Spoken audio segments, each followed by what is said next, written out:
पूरे विश्व में विविध प्रकार के जंतु और पौधे पाए जाते हैं।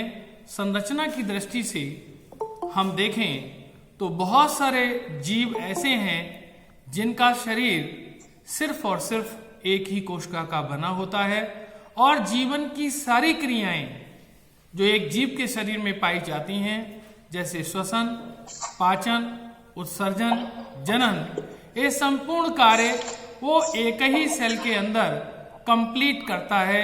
वो सारी क्रियाएं उस एक ही कोशिका के अंदर संपन्न होती हैं। ऐसे जीवों को हम एक कोशिकीय जीव कहते हैं। बच्चों, इसे हम एक सरल उदाहरण के द्वारा भी समझ सकते हैं। जैसे जब कोई बच्चा गांव से एक शहर में आता है, जैसे आप में से जो हमारे जूनियर हाई स्कूल से गांव में जो विद्यालय हैं वो शहर के अंदर इंटर में पढ़ने आते हैं, 9th में एडमिशन लेते हैं, तो वो किराए पे एक मकान लेते हैं। उनका मकान नहीं होता तो कितने कमरे किराए पे लेते हैं? कितने कमरा एक बच्चा? नहीं, जो बच्चा गरीब है और वो पढ़ने के लिए आया है तो वो कितने कमरे किराए पे लेगा? एक कमरा लेगा। बहुत बढ़िया।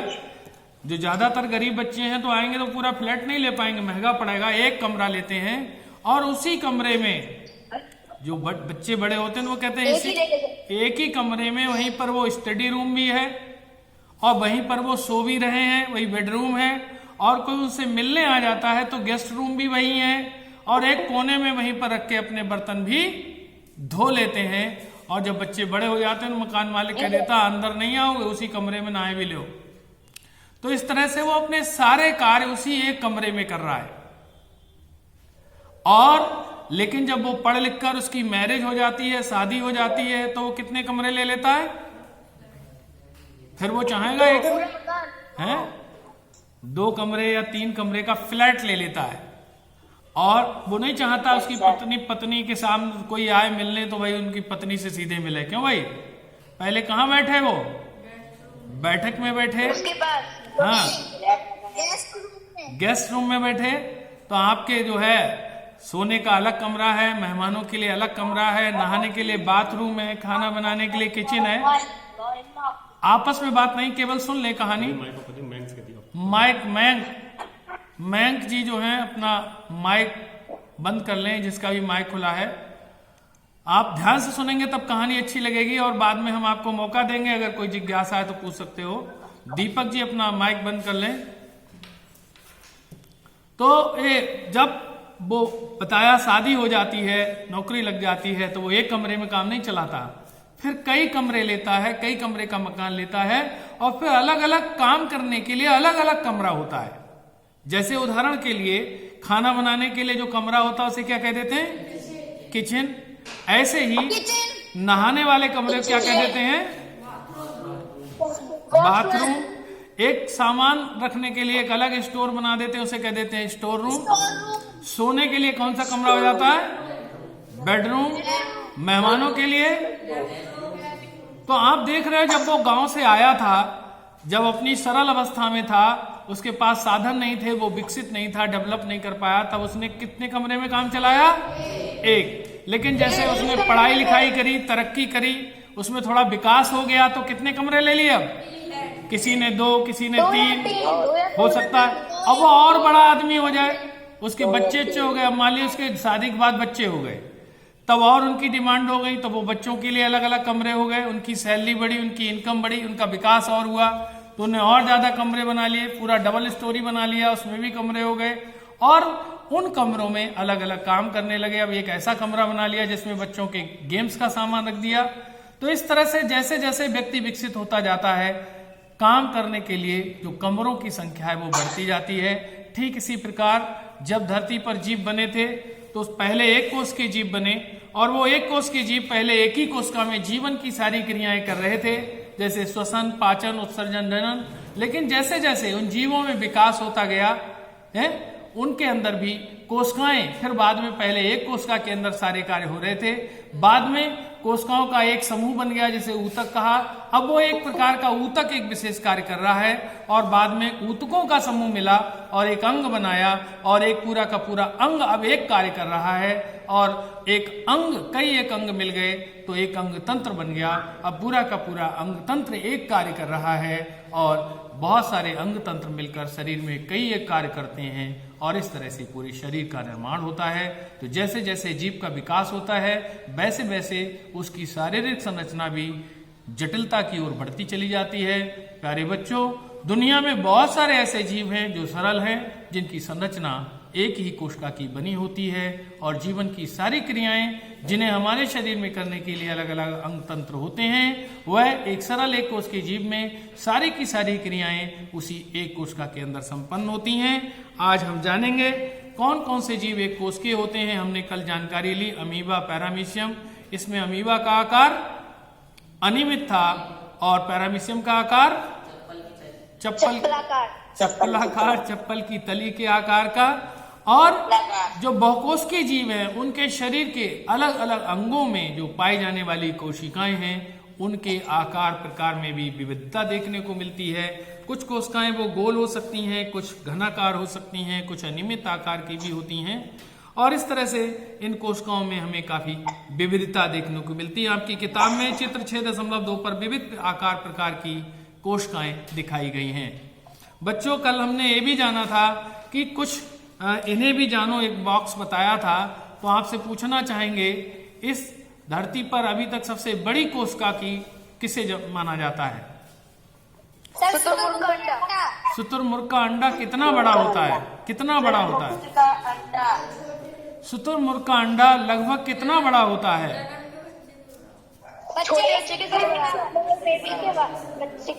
एक छोटे बच्चे के सिर के बराबर। तो वो सबसे बड़ी कोशिका है, वो सबसे बड़ी कोशिका है। इसमें अब इसमें हमने एक जानकारी दी, जितने भी अंडे हैं वो सब एक कोशिका के बने हैं। आमतौर कोशिकाएं छोटी होती हैं, उन्हें देखने के लिए सूक्ष्मदर्शी की आवश्यकता होती है, लेकिन कई पक्षियों के, कई एनिमल्स के जो अंडे हैं काफी बड़े होते हैं और एक अंडा भी एक कोशिका के बराबर होता है। जब उस अंडे के अंदर डिवीजन शुरू हो जाते हैं, विकास शुरू हो जाता है, तब वो बहुकोशिकीय पिंड बनता है, भ्रूण बनता है और उसके अंदर एक बच्चा बन जाता है। लेकिन शुरुआती समय में जब अंडा का पैदा होता है तब वो एक कोशिका ही होता है और इस तरह से शुतुरमुर्ग का अंडा सबसे बड़ी कोशिका है। अब प्रश्न उठता है कि सबसे छोटी कोशिका कौन सी होती है? माइक्रोप्लाज्मा। हाँ, माइक्रो शब्द नहीं बेटा, माइको शब्द है और इसी को हमने इसके लिए एक और नाम बताया संक्षेप में, क्या कहते हैं इसे? PPLO। किसने बताया ये? अरे किसने? नाम बताओ जिसने बताया है ये। नैना गंगवार। नैना गंगवार, बहुत बढ़िया, बधाई आपके लिए। सभी लोग ताली बजाएंगे जहां जहां बैठे हैं। नैना के लिए इनने नाम याद कर लिया और बहुत एक कंपटीशन में भी प्रश्न पूछा जाता है कि PPLO क्या है। तो ये भी एक तरह का जो है छोटी कोशिका है, सबसे छोटा जीव है। इस जीव की खासियत होती है इसके चारों ओर सेल बाल नहीं होती है और इसलिए इसका भी आकार अमीबा के जैसे बदलता रहता है। जो अपना आकार डिजाइन बदलता रहता है उसे जोकर कह देते हैं, तो इसीलिए हम जोकर ऑफ प्लांट किंगडम के नाम से भी जानते हैं। अगली चीज एक और है, इसमें तीसरा पॉइंट दिया है, सबसे लंबी कोशिका कौन होती है?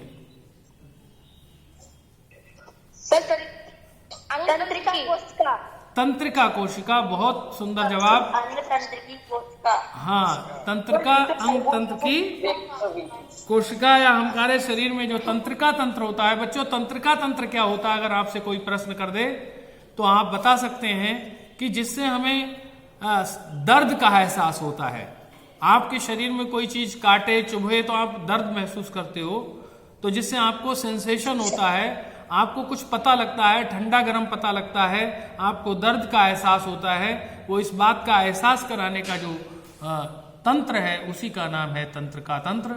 और पेड़ों में ये नहीं होता जबकि जंतुओं में होता है और इसकी कोशिकाएं काफी लंबी रेशे जैसी होती हैं जो मीटरों लंबी होती हैं और इसी को सबसे लंबी कोशिका का दर्जा प्राप्त है।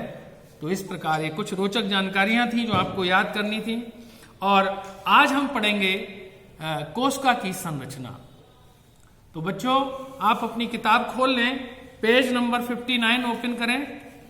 पेज नंबर 59, 59 पेज, ऊपर की ओर देखेंगे तो दो चित्र दिखाई दे रहे हैं आपको।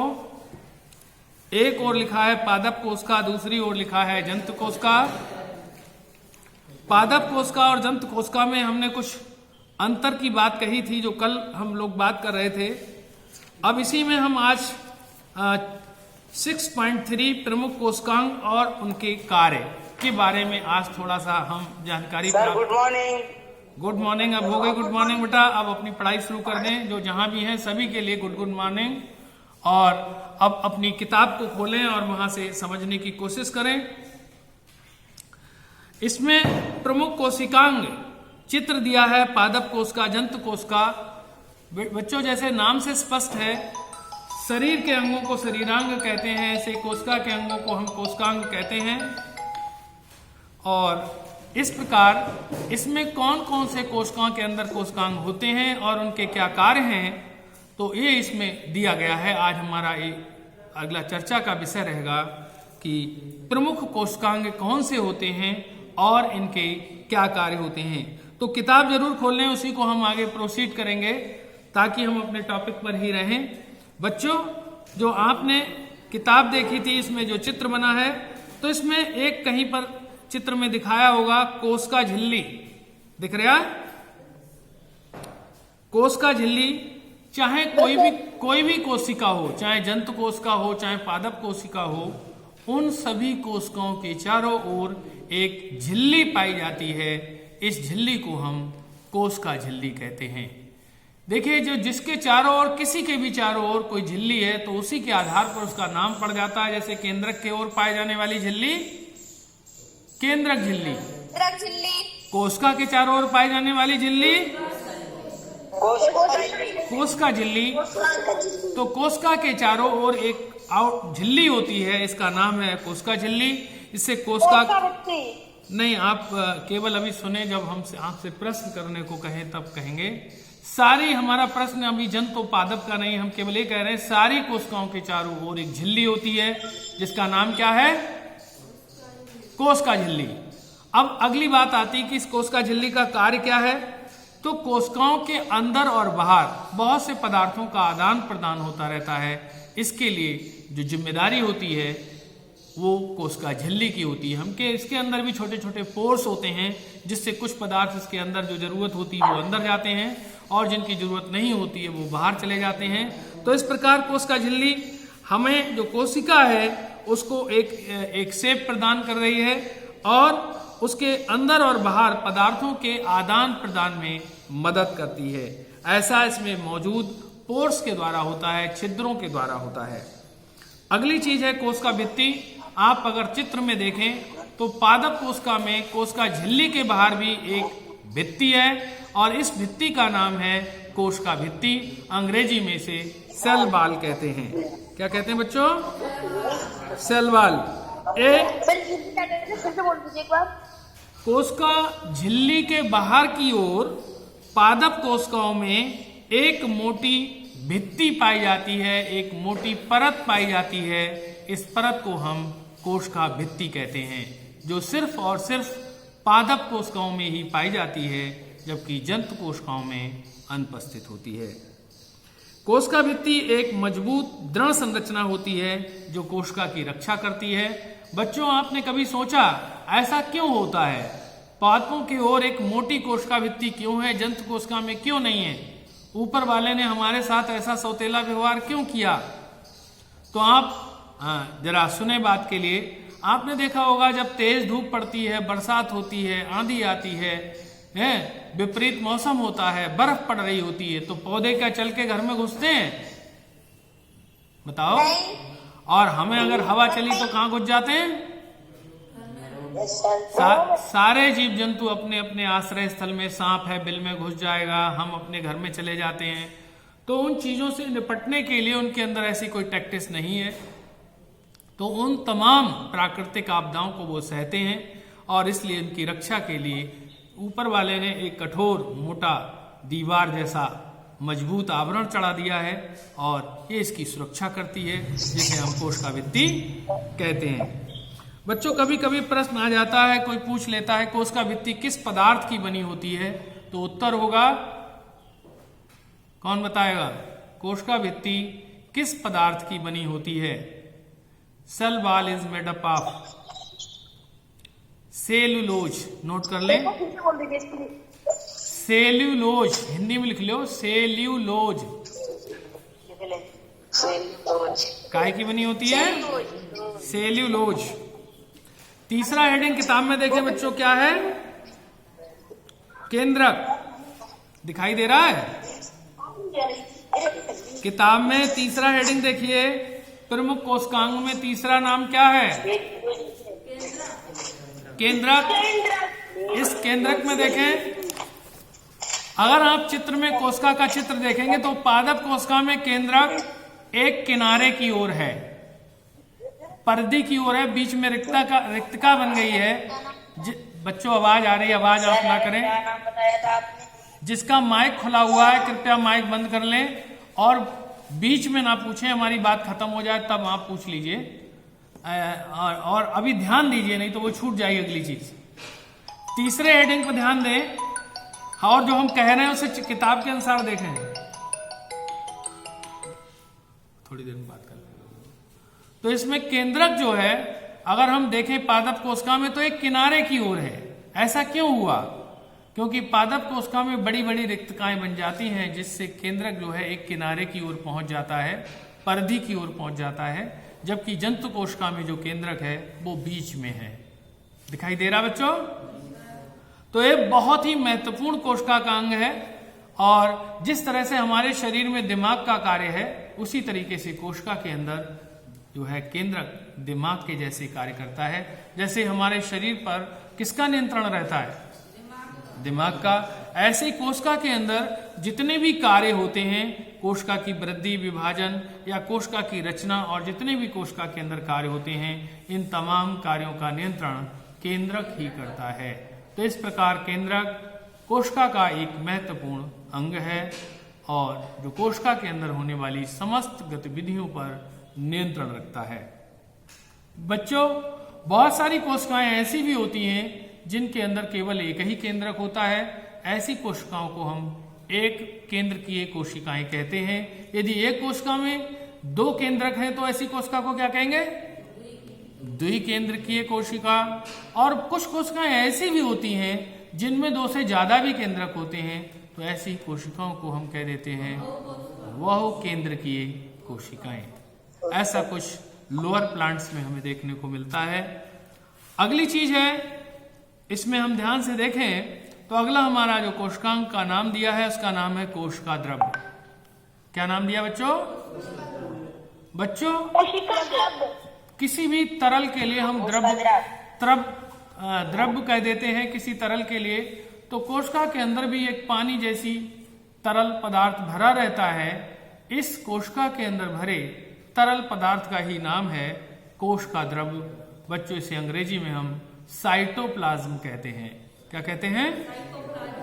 और ये जो कोशिका द्रव्य, हाँ साइटोप्लाज्म, और केंद्रक और कोशिका झिल्ली के बीच जो तरल भरा हुआ है उस तरल का नाम ही है कोशिका द्रव्य।